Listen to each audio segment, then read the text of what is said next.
उनका अंतिम संस्कार क्रिश्चियन रीति रिवाज के साथ किया गया। इस भावुक क्षण में उनके परिजनों, रिश्तेदारों, मित्रों और पड़ोसियों ने भारी संख्या में पहुंचकर उन्हें अंतिम विदाई दी। अंतिम यात्रा में इंदौर के कई वरिष्ठ नेता भी शामिल हुए।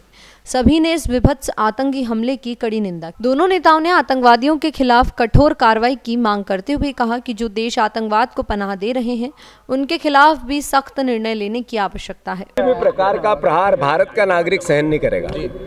जो घटना घटी, ये कायराना कृत्य भारत की एकता, अखंडता और अस्मिता पर प्रहार है। पाकिस्तान ISI द्वारा पालित पोषित भाड़े के ये आतंकवादी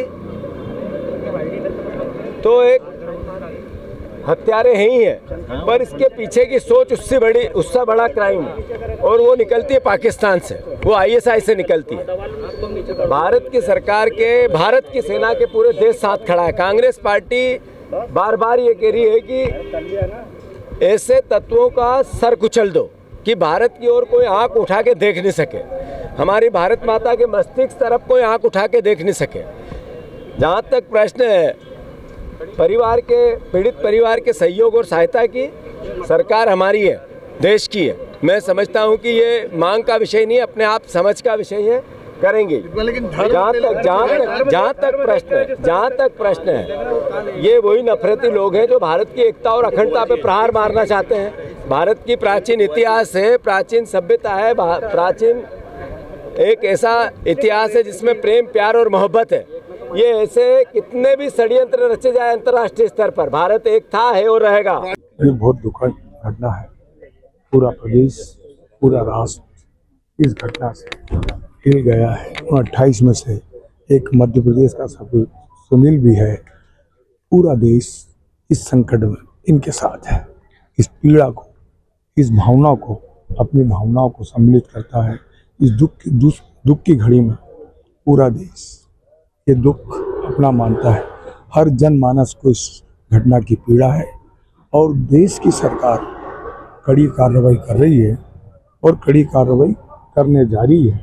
मध्य प्रदेश की सरकार की ओर से मैं सुनील जी आज इस दुनिया में नहीं है, मैं डॉक्टर मोहन यादव जी की तरफ से उनके चरणों में श्रद्धा सुमन अर्पित करने आया हूँ।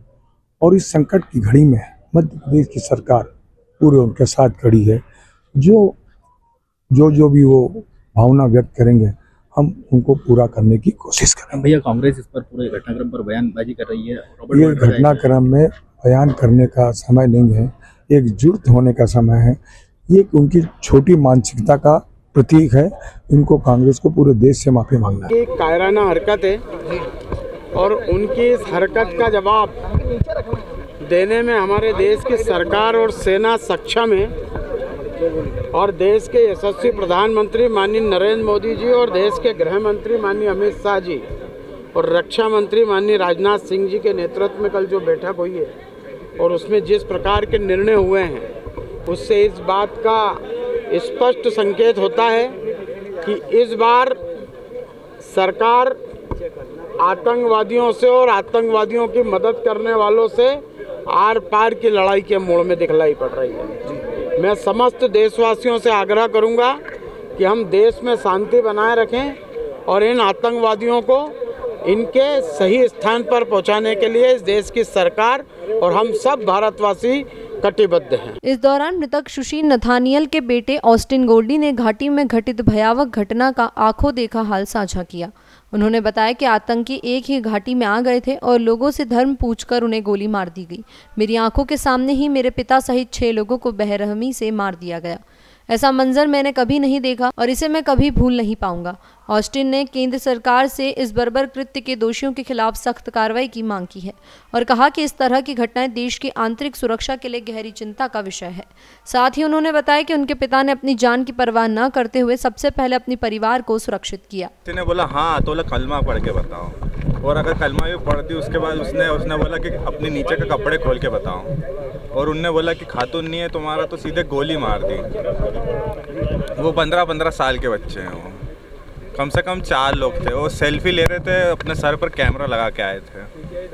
आपके पापा को भी बोला कलमा पढ़ने के लिए? हाँ। वहीं इस घटना के बाद पूरा इंदौर आज शोक में डूबा हुआ है और सुशील नथानियल को श्रद्धांजलि अर्पित कर रहा है, जिन्होंने इस निर्दोष नागरिक के रूप में आतंकवाद की बलि चढ़ते हुए देश में असलियत का दर्दनाक चेहरा सामने लाया।